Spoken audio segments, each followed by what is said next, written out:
year was 2027. Advances in biotechnology were helping people improve their physical and mental abilities to an amazing degree. Provided, of course, they had enough money. A new breed of people was emerging, half human, half machine. And in Detroit, at least, not everyone was happy to see it. I'd just landed a job as head of security at Sarif Industries, a cutting-edge biotech firm.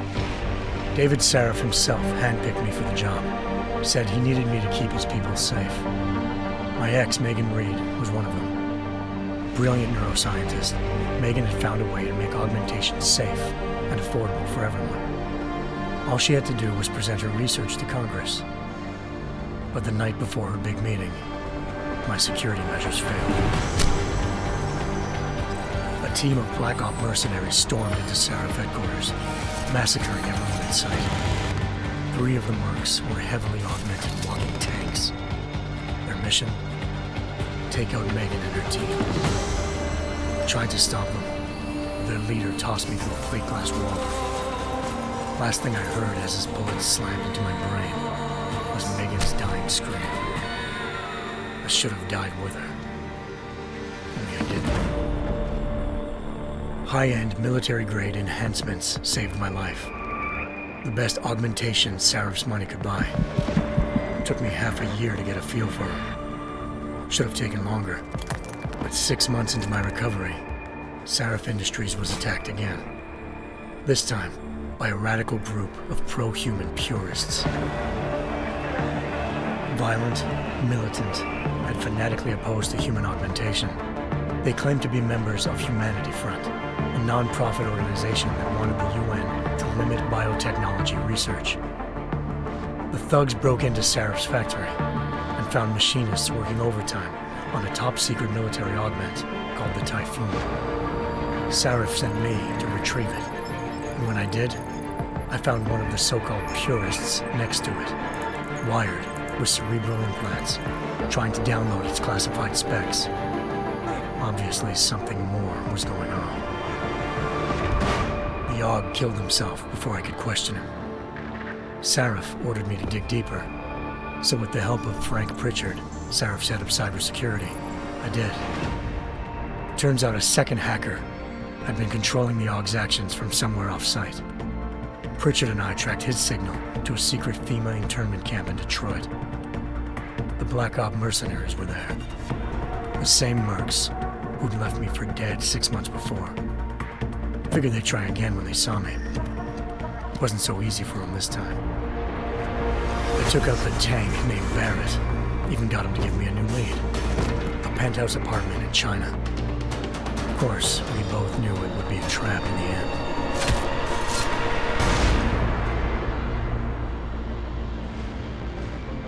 Hengsha Island, China. Home to a city so crowded, they had to build a second city on top of it. Trying to find clues in Hengsha wouldn't be easy. Lucky for me, I wasn't alone. Farida Malik, Sarif Industries' ace pilot, had lived in Hengsha before. A good person to have on your side. She knew enough about the place to get me around. Malik dropped me in the lower city, close to the penthouse Barrett had told me about. Bell Tower Associates, a private security firm under contract to the Chinese government, had agents tossing the suite when I arrived. Just not for the reason I'd been expecting. Turns out the man who lived there was a criminal hacker named Van Bruggen. The same hacker who'd been remotely controlling the AUG in Sarif's factory. Van Bruggen's panicked decision to force the man to commit suicide had been a mistake. Now his mercenary partners were gunning for him, and I needed to find him before they did. Locating Van Bruggen meant playing nice with the triads, Hengsha's organized crime lords. They had the hacker holed up inside a low-rent capsule hotel. By the time I found him, Van Bruggen had no qualms giving up the woman who hired him.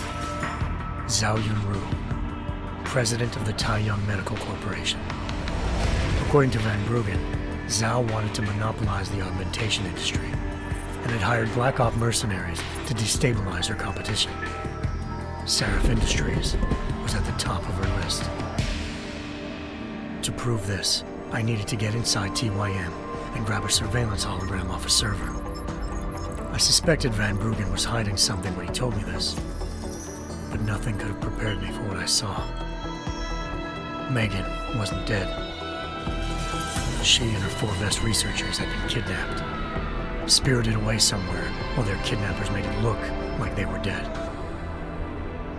Desperate to learn more, I confronted Zhao in her penthouse.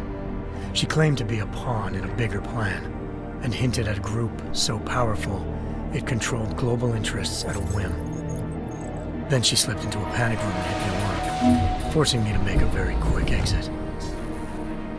I figured Zhao was lying, but part of her confession made sense. David Sarif had been worried about his people. So worried, he'd required all of them to have subdermal locator devices surgically implanted. The GPOs would have been broadcasting the day of the attack. But Zhao said a single call to Picus, the world's leader in global 24-hour satellite news, had turned those signals off. I needed to fly to Picus headquarters in Montreal if I wanted to learn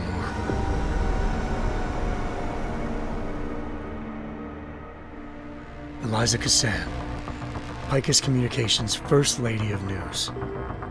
Malik thought I was reaching when I told her Eliza was involved in this. The world's most famous news anchor, working with a mercenary hit squad. But when I confronted Cassan in her office, she freely admitted to jamming Detroit's satellites the night Megan's team had been taken. Said she's just been following her commands. I suspected she wanted to say more. But Black Op mercenaries showed up looking to shut us both down. And just like that, the Eliza I'd been talking to disappeared.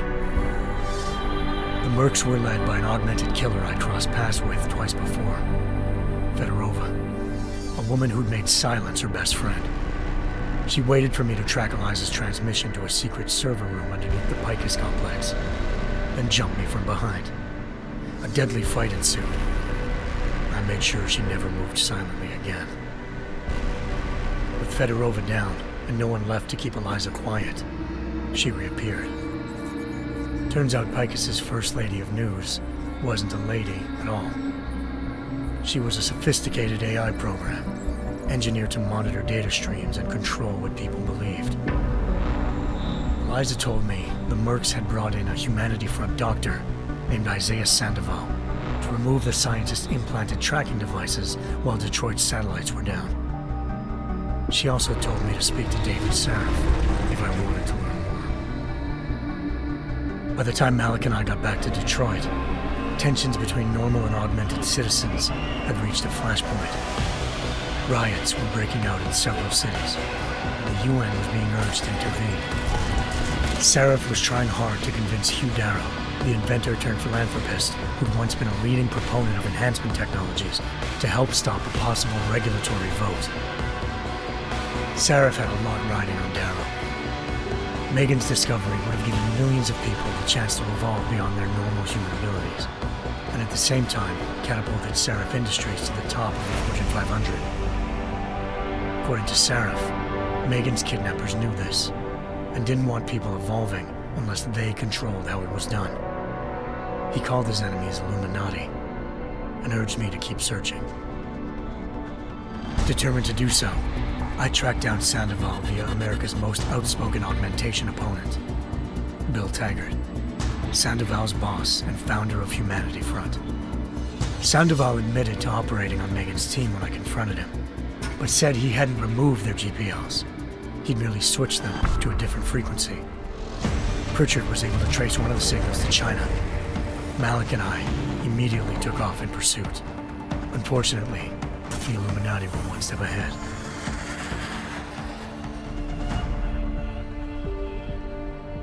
Ambushed. Shot out of the sky by Bell Tower Associates, seconds after entering Hengsha's airspace. Malik's piloting skills saved me. After a tense and bitter struggle, I escaped into Lower Hengsha. The tracking signal I was following led straight to the Triads, or more specifically, to the augmented arm of Tong Si-hung, leader of a gang of augmentation harvesters. Tong said they'd taken the arm off a corpse, which Bell Tower had left at their door, meaning at least one of Sarif's scientists was dead. Maybe not the rest of them, though. Tong pointed me to a port used for human trafficking and helped me slip aboard a bell tower ship. It was sailing to Rifleman Bank Station, a military base in the South China Sea. Bell Tower was holding kidnapped civilians as prisoners there, and using them to perfect the Hyron Project, a human-computer interface that left most of its test subjects dead. My search for Megan would have ended then, if not for a mysterious ally named Quinn. In exchange for my help exposing Bell Tower, he slipped me aboard a second ship headed to Singapore and an Illuminati-run biotech facility called Omega Ranch. 3 of Seraph's scientists were there, forced by their captors to create a technology capable of remotely shutting down augmented abilities. Thanks to an emergency recall notice issued by the World Health Organization, millions of people all over the world already had the biochip installed. With the help of the scientists, I tracked Megan to a private section of the ranch. There, I ran into Yaron Namir, the walking tank who'd put a bullet in my brain the first time we met. He'd teamed up with Zhao and was hoping to catch me off guard. Their little ambush didn't work.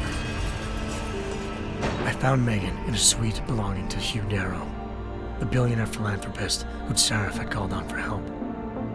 Darrow had convinced her to go along with the biochip plan by promising to sabotage the tech.